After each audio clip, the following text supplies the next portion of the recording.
Hello friends, welcome to Yanna investment academy. So मोटा भाई ने अपना जो वादा किया था उन्होंने अराउंड 1 साल पहले कि रिलायंस इंडस्ट्रीज ये एक नेट डेट फ्री कंपनी बनेगी।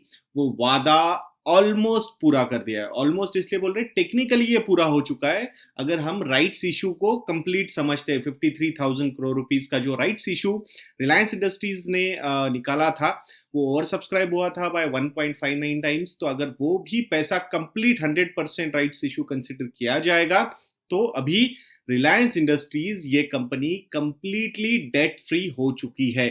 31 मार्च 2020 को जो रिजल्ट्स आए उसमें जो डेट दिखाया गया है रिलायंस इंडस्ट्रीज का, नेट डेट अगर हम बात करेंगे तो वो 1.61 लाख करोड़ रुपीस का था। और अभी लास्ट 58 डेज में रिलायंस ने बहुत बढ़िया तरीके से पैसा रेज किया है। रिलायंस जियो प्लेटफॉर्म्स का अगर हम बात करते हैं तो 1.15 लाख करोड़ रुपीस वहां पे रेज किए गए हैं एंड 53,000 करोड़ प्लस का राइट्स का इशू। तो अगर ये दोनों को हम मिला देंगे तो जो नेट डेट था रिलायंस इंडस्ट्रीज का 1.61 लाख करोड़ रुपीस, उससे ज्यादा पैसा कंपनी रेज कर चुकी है। तो यहाँ पे नेट डेट फ्री होने का मतलब क्या है, पहले ये हम आपको समझाते हैं। नेट डेट फ्री का मतलब ये नहीं कि रिलायंस इंडस्ट्रीज पे डेट नहीं है। डेफिनेटली रिलायंस इंडस्ट्रीज के जो लोन्स है, लॉन्ग टर्म लोन्स है, लॉन्ग टर्म बोरोइंग्स है, शॉर्ट टर्म बोरोइंग्स है, वो कंटिन्यू रहने वाले हैं। बट अगर रिलायंस इंडस्ट्री चाहेगी तो वो डेट, वो लोन जो है वो एक दिन में वो पैसा चुका सकते हैं। That is called as net debt free. इसका मतलब क्या है कि उनके अकाउंट्स में उतने पैसे होंगे, उतनी लिक्विडिटी कंपनी के पास होगी। जरूरी नहीं है कि कंपनी जाके वो लोन्स चुका देगी। वो पैसा जो रेज किया गया है वो पैसा ग्रोथ के लिए यूज हो सकता है। कुछ डेट्स वो पेमेंट कर भी सकते हैं। जहां तक हमें लग रहा है around 40 to 50% of that particular money will be utilized to curtail down the actual debt levels। तो यहाँ पे ये नेट डेट फ्री होने का मतलब है। ऐसा नहीं है कि रिलायंस इंडस्ट्रीज के पास डेट नहीं है। तो यहाँ पे किसने सबसे ज्यादा हेल्प किया, कहाँ से ये शुरुआत हुई? सो 22 अप्रैल 2020 को फर्स्ट डील हुई थी फेसबुक के साथ। 43,574 करोड़ रुपीज इन्वेस्ट किए थे फेसबुक ने और 9.99% का स्टेक लिया गया रिलायंस जियो प्लेटफॉर्म्स में। रिलायंस इंडस्ट्रीज में ये स्टेक नहीं लिया गया है। रिलायंस जियो प्लेटफॉर्म्स जो कंप्लीटली रिलायंस इंडस्ट्रीज की सब्सिडरी थी, वहां पे स्टेक डाइल्यूट करना शुरू हो चुका है। सो 9.99% का स्टेक पहले वहां पे बेचा गया और 43,574 करोड़ रुपीस रेज किए गए। तो ये जो वैल्यूएशन हुआ, अगर टोटल वैल्यूएशन कंपनी का देखोगे आप, so around 4.3 lakh crore rupees के आसपास का ये वैल्यूएशन रहा। उसके बाद वाले जो वैल्यूएशंस रेज किए गए वहां पे, तो वो वैल्यूएशंस थोड़ा सा 10-15% ऊपर के वैल्यूएशंस पे रेज किए गए पैसा। अभी ये क्यों, ये हम पहले आपको समझाते हैं, यहाँ पे देखना जरूरी होगा। सो फेसबुक का जो इन्वेस्टमेंट रिलायंस जियो प्लेटफॉर्म्स में हुआ है, हमें ऐसा बिल्कुल नहीं लगता कि ये पैसिव इन्वेस्टमेंट होगी। ये काफी अच्छी खासी एक्टिव इन्वेस्टमेंट हो सकती है। Facebook management is going to be involve in a lot of decision making. That's what currently we feel. Because एक जो फेसबुक एक ऐसी कोई private equity type of investment नहीं होगा कि भाई थोड़ा बहुत पैसा डाल दिया, बाद में जब आप आईपीओज वगैरह लाओगे तो हम भी सेल करके निकल जाएंगे। तो फेसबुक को इंडिया मार्केट में बहुत ज्यादा इंटरेस्ट था। तो जियो प्लेटफॉर्म्स में वो स्टेक लेने की वजह से अभी एक बहुत बड़ा मार्केट फेसबुक के लिए ओपन हुआ है। जैसे कि आप लोगों को पता है, इसके पहले जो नाम डिस्कस हुए थे इन्वेस्टमेंट्स के लिए, वो गूगल का भी हुआ था जियो प्लेटफॉर्म्स में। अभी भी वो डिनाई हम कर नहीं सकते। इन फ्यूचर क्या होगा हमें we do not know. But अभी जहां तक देखा गया है तो रिलायंस इंडस्ट्रीज ने ये स्टेटमेंट दे दिया है कि अभी रेजिंग फंड रेजिंग का ये प्रोग्राम अभी रिलायंस जियो प्लेटफॉर्म्स के लिए खत्म होता है and we are going to end that now with the last investment जो कल आई थी. सो फेसबुक का जो इन्वेस्टमेंट आया है वो लेसर वैल्यूएशन पे आया है because there could be a lot of active management going to be involve. तो वहां पे इन अ वे क्यों सस्ते में मिला वहां पे थोड़ा स्टेक, बिकॉज वहां lot of management and active management is going to be required from Facebook side. Now 4th मई से जो इन्वेस्टमेंट्स आने शुरू हो गए 4th मई 2020 से, तो सारे के सारे ये private equity kind of investors या फिर फंड इन्वेस्टर्स आने शुरू हो गए. सो वो पैसिव इन्वेस्टर्स रहेंगे, वो आके जाके मैनेजमेंट में कुछ बोर्ड सीट लेके, मतलब वो वी डू नॉट नो, अभी तक तो वो डिक्लेयर नहीं किया है, बट ज्यादा एक्टिविटी नहीं रहेगी वहां पे. उनके लिए रिटर्न्स लाना वही एक सबसे बड़ा पॉइंट होगा.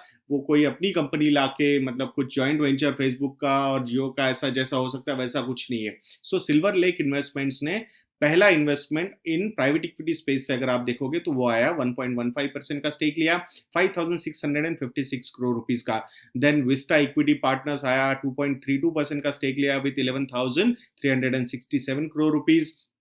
17 मई को जनरल अटलांटिक इन्वेस्टमेंट ने भी 1.34% का स्टेक लिया कंपनी में बाय इन्वेस्टिंग 6,598 करोड़ रुपीस. 22 मई को केकेआर इन्वेस्टमेंट ने इन्वेस्टमेंट्स के 11,367 करोड़ रुपीस इन्वेस्ट किए, उन्होंने भी 2.32% का स्टेक लिया. 5th जून 2020 को मुबादला इन्वेस्टमेंट ने 9,094 करोड़ रुपीस इन्वेस्ट किए by taking 1.85% stake. Then silver lake ने एडिशनल स्टेक लिया, जो पहले उन्होंने 1.15% का लिया था उसमें और 0.93% ऐड किया by investing 4,547 crore rupees. 6 June को हुआ ये. 7 जून को अनदर इन्वेस्टमेंट केम, अदिया investment had invested 1.16% with 5,684 crore rupees of investment. Then 13 जून को दो इन्वेस्टमेंट्स आए, एक टीपीजी एंड दूसरा है एल कैटरटन. सो टीपीजी ने 4,547 करोड़ रुपीस इन्वेस्टमेंट किया और कैटरटन ने 1,895 करोड़ रुपीस इन्वेस्ट किए और रिस्पेक्टिवली 0.93% एंड 0.39% का स्टेक वहां पे इन कंपनीज ने लिया. लास्ट जो इन्वेस्टमेंट हुआ है अभी 18 जून 2020 को, जो सॉवरेन फंड है सऊदी का पब्लिक इन्वेस्टमेंट फंड, उन्होंने 11,367 करोड़ रुपीस इन्वेस्ट किए बाय और 2.32% का स्टेक लिया है. सो ओवरऑल बाय टोटल जो एलोकेशंस हुए हैं जियो प्लेटफॉर्म में वो है 1,15,694 करोड़ रुपीस. तो 24.7% का स्टेक यहाँ पे जियो प्लेटफॉर्म्स ने डाइल्यूट किया है. तो इतने सारे बड़े इन्वेस्टर्स, एक active investor like Facebook and lot of passive investors private equity के आए हैं इस कंपनी में. So we should not deny कि इसकी एक पॉसिबिलिटी हो सकती है जियो प्लेटफॉर्म्स की. इन कमिंग मंथ्स और quarters Jio platforms will get listed. अब ये कहाँ लिस्ट होता है, इंडिया में लिस्ट होता है या फिर आउटसाइड इंडिया लिस्ट होता है, that we will have to see. But यहाँ एक बहुत बढ़िया इन्फ्यूजन होता हुआ नजर आया है 53,000 करोड़ रुपीस का. अगर आप राइट्स का इशू देखोगे जिसमें से 25% एलोकेशन ऑलरेडी आ चुका है, बचा हुआ 75% का एलोकेशन जो है वो कंपनी डिमांड करेगी विथ प्रॉपर इंटरवल्स. तो वो वी विल हैव टू सी कि कब कंपनी की वो रिक्वायरमेंट आती है और कब कंपनी वहां पे पैसा रेज करेगी. बट ओवरऑल कि इतने सारे ग्रुप्स ने, प्राइवेट इक्विटी ग्रुप्स हो या फिर फेसबुक हो, इन्होंने जियो प्लेटफॉर्म्स ने इतना ज़्यादा भरोसा दिखाया है. This is quite encouraging. This to happened in the year of 2020 जहाँ पे इतना ज़्यादा प्रॉब्लम, वहाँ वो जीडीपी का डी ग्रोथ हो, रिसेशन के डिस्कशंस हो या फिर डिप्रेशन के डिस्कशंस हो, उसमें इतना बड़ा पैसा रेस करना is quite commendable. So we should respect this Reliance Group, Mukesh Ambani Group for these achievements. ये बोलना बहुत आसान है कि नहीं रिलायंस ग्रुप में बहुत सारे प्रॉब्लम्स होते हैं, गवर्नमेंट के बहुत सारे वहाँ पे सपोर्ट होता है and all those things, but still foreign capital India में लाना and that too in these difficult times is quite commendable. So यहाँ पे मार्केट भी स्टॉक को उसी वजह से बहुत ज़्यादा रिवॉर्ड कर रहा है. 23 मार्च को जब फॉल हुआ था मार्केट में, तब ये स्टॉक 800 और 900 के बीच में गया था और वहां से ऑलमोस्ट डबल हो चुका है with in 3.5 months. So this is quite encouraging for the existing shareholders also. though we feel कि जो रन होना था स्टॉक में वो हो चुका है थोड़ा बहुत। जो ये वैल्यूएशन के पैरामीटर पे बातें हो रही है कि एंटरप्राइज वैल्यू के हिसाब से अगर जियो प्लेटफॉर्म्स की वैल्यू हम देखेंगे तो around 5 lakh crore rupees, 5.16 lakh crore rupees की है।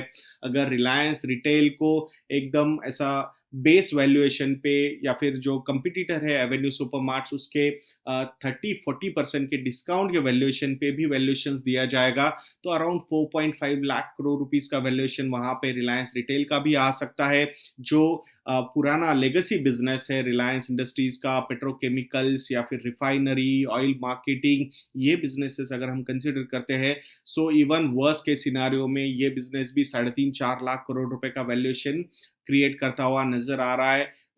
तो ये सारी चीजें अगर आप एडअप करोगे इस स्टॉक में तो definitely valuation around 13-14 lakh crore रुपए तक का हो सकता है। And that's why a lot of investors are still feeling कि ये अभी भी कंपनी अंडर वैल्यूड है। बट हमेशा याद रखना चाहिए जो भी एक परसीव्ड वैल्यूएशन होता है एक होल्डिंग कंपनी का, उससे वो कंपनी अराउंड 20 से 25% के डिस्काउंट पे ही ट्रेड होती हुई नजर आती है। जब जियो प्लेटफॉर्म्स वहां पे लिस्ट होता है या फिर रिलायंस इंडस्ट्रीज का रिलायंस रिटेल ये सब्सिडरी लिस्ट होता है तो वो वैल्यूएशंस काफी ज्यादा एग्रेसिवली हो सकते हैं। बट लिस्ट होना जरूरी है। सिर्फ और सिर्फ होल्डिंग कंपनी के हिसाब से अगर आप सोचोगे तो वी स्टिल फील कि it will be difficult for Reliance industries के स्टॉक को यहां से और ज्यादा अपसाइड हो सकती है। वी कैन नॉट डिनाई कि मिस्टर मार्केट क्या सोच रहा है अबाउट रिलायंस इंडस्ट्रीज, क्योंकि वहां पे अगर फोर्स बहुत ज्यादा आएगा, जो बातें भी हो रही है बिकॉज ऑफ दिस, ये मॉर्गन स्टैनले के MSCI जो इंडेक्स है इमर्जिंग इंडेक्स, तो वहां पे एलोकेशन बढ़ने की वजह से जो फुटसी रसेल का एलोकेशन बढ़ने की वजह से बहुत सारा पैसिव फ्लो इंडियन मार्केट्स में आ सकता है। उसको फॉलो करते करते एक्टिव फ्लो भी वहां पे आ सकता है इंडिया में। तो ऐसे अगर 8 से 10 बिलियन डॉलर का फ्लो हम एक्सपेक्ट कर रहे हैं जिसका कुछ पोर्शन शायद आ भी चुका है क्योंकि मार्केट में एक अच्छा रनअप हमने ऑलरेडी देखा हुआ है, तो वो फ्लो अगर आता है मार्केट में तो वहां पे इंडेक्स लीडर्स जो है जैसे कि रिलायंस इंडस्ट्रीज हुआ, HDFC बैंक हुआ, कोटक बैंक हुआ, ICICI बैंक हुआ, तो ये स्टॉक वापस ऊपर जाते हुए नजर आ सकते हैं। We can not deny that particular situation coming true. तो ये सारी चीजें देख के आप लोगों ने इन्वेस्टमेंट के कॉल्स लेने चाहिए। जैसे कि हमने पहले भी बताया था कि अपसाइड शायद रिलायंस इंडस्ट्रीज में लिमिटेड हो सकती है, बट लिस्टिंग के लिए आप लोगों ने कुछ एलोकेशंस बाजू में रखने चाहिए। जब भी ये कंपनीज लिस्ट होंगी तो that particular allocation in your total portfolio should be there. So ये हमेशा याद रखना चाहिए आप लोगों ने। तो दोस्तों हम आशा करते हैं कि आपको ये वीडियो अच्छा लगा होगा।